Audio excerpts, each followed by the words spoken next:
ಉಪೇಂದ್ರ ಅವರು ಕೆಲವು ವಿಷಯಗಳನ್ನ ಓಪನ್ ಆಗಿ ಹೇಳಕ್ಕಾಗಲ್ಲ, ಆದ್ರೂ ಈ ವಿಡಿಯೋದಲ್ಲಿ ಕೆಲವು ವಿಷಯಗಳನ್ನ ಓಪನ್ ಆಗಿ ಹೇಳಿದ್ದಾರೆ. ಈ ಕ್ವಶನ್ ತುಂಬಾ ಜನ ತಲೆಯಲ್ಲಿ ಓಡ್ತಾನೂ ಇರುತ್ತೆ. ಆ ಕ್ವಶನ್ಸ್ಗೆಲ್ಲ ಆನ್ಸರ್ ನಿಮ್ಗೆ ಈ ವಿಡಿಯೋದಲ್ಲಿ ಸಿಗುತ್ತೆ. ನೋಡಿ, ನೀಟಾಗಿ ನೋಡಿ ಈ ವಿಡಿಯೋನ. ಸರ್, ಇನ್ನೊಂದು ನನಗೊಂದು ರೋಮಾಂಚನ ಅನಿಸಿದ್ದೇನು ಅಂದ್ರೆ ಸರ್, ಈಗ ಕಾಂಗ್ರೆಸ್ಸಿನ ಹೈಕಮಾಂಡ್ ನಾಯಕರನ್ನ ಹುಡ್ಕೊಂಡು ನಾವು ಡೆಲ್ಲಿಗೆ ಹೋಗ್ಬೇಕು ಸರ್, ಬಿಜೆಪಿ ಹೈಕಮಾಂಡ್ ಹುಡ್ಕೊಂಡು ಡೆಲ್ಲಿಗೆ ಹೋಗ್ಬೇಕು, ಆಪಿನ ಹೈಕಮಾಂಡ್ ಹುಡ್ಕೊಂಡು ಡೆಲ್ಲಿಗೆ ಹೋಗ್ಬೇಕು. ಆದ್ರೆ ಈ ಪ್ರಜಾಕೀಯದ ಹೈಕಮಾಂಡ್ ಅಂಗೈಯಲ್ಲಿ, ಬೆರಳು ತುದಿಲಿ ಪಾರದರ್ಶಕವಾಗಿ ಕಾಣ್ತಾ ಇರುತ್ತೆ ನಮಗೆ. ಅದು ನಿಮ್ಗೆ ಅರ್ಥ ಆಗ್ಬಿಟ್ರೆ ನೀವು ಅದನ್ನ ಹಿಡ್ಕೊಂಡ್ಬಿಡ್ತೀರಾ. ಇದನ್ನ ಅರ್ಥ ಆಗಿಲ್ಲ ಅನ್ನೋರ್ಗೆ ಏನ್ ಮಾಡೋಣ? ನಿದ್ರೆ ಮಾಡ್ತಿರೋ ಎಬ್ಬಿಸ್ಬೋದು, ನಿದ್ರೆ ಮಾಡ್ತಿರೋ ಹತ್ರ ಆಕ್ಟ್ ಮಾಡೋರು ಹೆಂಗೆ ಎಬ್ಬಿಸ್ತೀರಾ ನೀವು? ಅವ್ನಿಗೆಲ್ಲ ಗೊತ್ತು, ಅವ್ನಿಗೆ ಇದ್ರ ಬಗ್ಗೆ ಮಾತಾಡಕ್ ಅಡಿಲ್ಲ. ಯಾಕಂದ್ರೆ ಅವ್ನು he is connected to some, ಇದು ಈ ಸಿಸ್ಟಮ್ ಅಲ್ಲಿ ಕನೆಕ್ಟ್ ಆಗಿದ್ದಾನ ಅವನು. ಅವ್ರಿಗಲ್ಲಿಂದ ಏನೋ ಬೆನಿಫಿಟ್ ಇದೆ, ಅಂತವ್ರು ಯಾರು ಮಾತಾಡಲ್ಲ. ಈ ವಿಷಯ ನೋಡಿ, ಪ್ರಜಾಕೀಯದ ಬಗ್ಗೆ ಜಾಸ್ತಿ ದೊಡ್ಡವ್ರು ಮಾತಾಡಲ್ಲ ನೋಡಿ, ಲೆಕ್ಕ ಹಾಕೊಳ್ಳಿ ಬೇಕಾರೆ. ಅದೇ ಒಬ್ಬ ಆಟೋ ಡ್ರೈವರ್ನ ಕೇಳಿ ಅವ್ರು ಮಾತಾಡ್ತಾರೆ, ಒಬ್ಬ ಕಾಲೇಜ್ ಹುಡುಗನ್ ಕೇಳಿ ಅವ್ನ್ ಬೇಕು ಅಂತಾರೆ.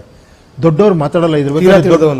ದೊಡ್ಡವ್ರಿಗೆ ಇದು ಸರಿ ಅನ್ಸಲ್ಲ, ಯಾಕಂದ್ರೆ ಅವ್ರಿಗಿರೋ ಸಿಸ್ಟಮ್ ಈಗ ಚೆನ್ನಾಗಿದೆ ಅವ್ರಿಗೆ, ಅರ್ಥ ಆಯ್ತಾ? ಸೊ ಇಲ್ಲಿ ದೊಡ್ಡವ್ರು ನೋಡ್ಕೊಂಡು ಓಲೈಸೋರೆ ಒಂದು 100 ಜನ ಇದ್ಬಿಟ್ರೆ ಪ್ರಜೆಗಳು ಏನ್ ಮಾಡ್ತೀರಾ ಪಾಪ? ಅವ್ರು ದೊಡ್ಡವ್ರು ಬಂದು ಹೇಳ್ತಾರೆ ಅನ್ಕೊಳ್ಳಿ, ಯಾರೋ ದೊಡ್ಡ ವ್ಯಕ್ತಿ ಇದು ವರ್ಕೌಟ್ ಆಗಲ್ಲ ರೀ ಅಂದ್ರೆ, ಇಲ್ಲಿ ಕೆಳಗಿರೋರೆಲ್ಲ ಹೌದು ವರ್ಕೌಟ್ ಆಗಲ್ಲ ಅಂತ ನಮ್ಮ ಬಾಸ್ ಹೇಳ್ಬಿಟ್ಟಿದ್ದಾರೆ, ನಮ್ಮ ಗುರು ಹೇಳ್ಬಿಟ್ಟಿದ್ದಾರೆ, ನಮ್ಮ ದೊಡ್ಡ ಇವ್ರು ಹೇಳ್ಬಿಟ್ಟಿದ್ದಾರೆ ನಾಯಕರು ಅಂತ ನೀವು ಅನ್ಕೊಂಬಿಟ್ರೆ ನಿಮ್ಗೊಂದು ಎನ್ಕ್ವೈರಿ ಬೇಕಲ್ವಾ? ಏನಕ್ಕೆ ವರ್ಕೌಟ್ ಆಗಲ್ಲ ತಿಳ್ಕೊಬೇಕಲ್ವಾ ಅಟ್ಲೀಸ್ಟ್? ಏನದು ನೋಡಿ, ನಿಮ್ಮ ಕೈಯಲ್ಲೇ ಇದೆ ಎಲ್ಲ. ನನ್ನ ಪಾರ್ಟಿನೇ ನಿಮ್ಮ ಕೈಯಲ್ಲಿ ಕೊಟ್ಬಿಟ್ಟಿದ್ದೀನಿ, ನೀವೇ ಸೆಲೆಕ್ಟ್ ಮಾಡೋ ಪ್ರೋಸೆಸ್ಸು ಕೊಟ್ಬಿಟ್ಟಿದ್ದೀನಿ. ಅದು ವೆರಿ ಈಸಿಯಾಗಿ, ನೀವೇನು ಯಾರನ್ನೋ ಹುಡ್ಕೊಂಡು ಹೋಗೋದು ಬೇಕಾಗಿಲ್ಲ, ಅವ್ನು ನಿಮ್ಮ ಹತ್ರ ಬರೋ ಥರ ಮಾಡಿದ್ದೀನಿ. ನೀವು ಹೋಗಿ ಹುಡ್ಕೋದು ಬೇಕಾಗಿಲ್ಲ ಅವನ ಹತ್ರ. ನೀವು ಅಲ್ಲಿ ಒಳಗಡೆ ಇದ್ರೆ ಸಾಕು, ಅವನೇ ಬರ್ತಾನೆ, ನೋಟಿಫಿಕೇಶನ್ ಆಗಿ ಬರ್ತಾನೆ, ನಾನು ನಿಂತಿದ್ದೀನಿ ಸ್ವಾಮಿ ನನ್ನ ಅರ್ಹತೆಯನ್ನು ಚೆಕ್ ಮಾಡಿ ಅಂತ ಬರ್ತಾನೆ ಅವನು. ನೀವು ಅವನ್ನ ಮಾತಾಡಿಸ್ಬಿಟ್ಟು ಇವ್ನು ಸರಿ ಇಲ್ಲ ಅಂದ್ರೆ ನೋ ನೆಗೆಟಿವ್, ಇವ್ನು ಸರಿ ಇಲ್ಲ ಅಂತ ಹಾಕ್ಬೋದು.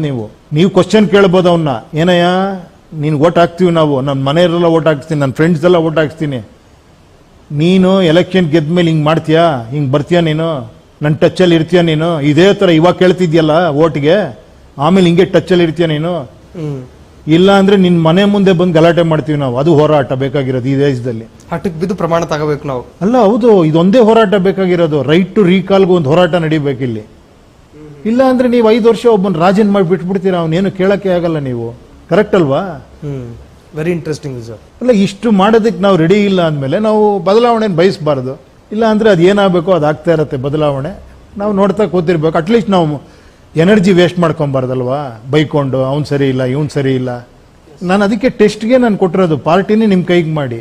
ಅದು ಅಷ್ಟು ಈಸಿನೂ ಅನ್ಕೊಂಬಿಡಿ. ಯಾಕಂದರೆ ನಾನು ತುಂಬ ದಿನ ಕೂತ್ಕೊಂಡು ಯೋಚನೆ ಮಾಡಿ, ಯಾಕಂದರೆ ನಾನು ಪಾರ್ಟಿ ಅಂದಮೇಲೆ ನಾನೇ ಕ್ಯಾಂಡಿಡೇಟ್ ಕೊಡಬೇಕು, ನಾನು ಟ್ರಾನ್ಸ್ಪರೆಂಟಾಗಿ ಇಂಟರ್ವ್ಯೂ ಮಾಡಿ ನೋಡಿದೆ, ಆಮೇಲೆ ಜನರ ಹತ್ರ ಹೋಗಿ ಸೈನ್ ತೊಗೊಂಬನ್ನಿ ಅಂತ ನೋಡಿದೆ. ಅವ್ನು ಏನು ಮಾಡ್ತಾನೆ, ನನ್ನ ಒಪ್ಸೋಕ್ಕೋಸ್ಕರ ಟಿಕೆಟ್ಗೋಸ್ಕರ ಅವ್ನು ಯಾರ್ದೋ ಸೈನ್ ಹಾಕ್ಸ್ಕೊಂಡ್ಬರ್ತಾನೆ, ಅದನ್ನು ಚೆಕ್ ಮಾಡೋಕ್ಕಾಗಲ್ಲ, ಚೆಕ್ ಮಾಡಿದ್ರು ಕೂಡ ಅವ್ರು ಯಾರು ಆನ್ಸರ್ ಮಾಡಲ್ಲ.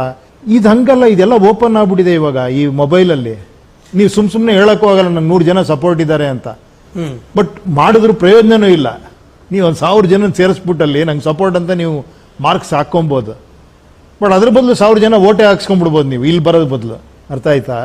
ಸೊ ಇದು ನಾನು ಎಲ್ಲ ಸಾಮಾನ್ಯ ಪ್ರಜೆಗಳಿಗೆ, ನನ್ನ ಪ್ರಕಾರ ಸಾಮಾನ್ಯರಲ್ಲ ಅಸಾಮಾನ್ಯರು ಅಂಥವ್ರಿಗೆ ಮಾಡಿರೋವಂಥ ಪ್ಲಾಟ್ಫಾರ್ಮ್ ಇದು.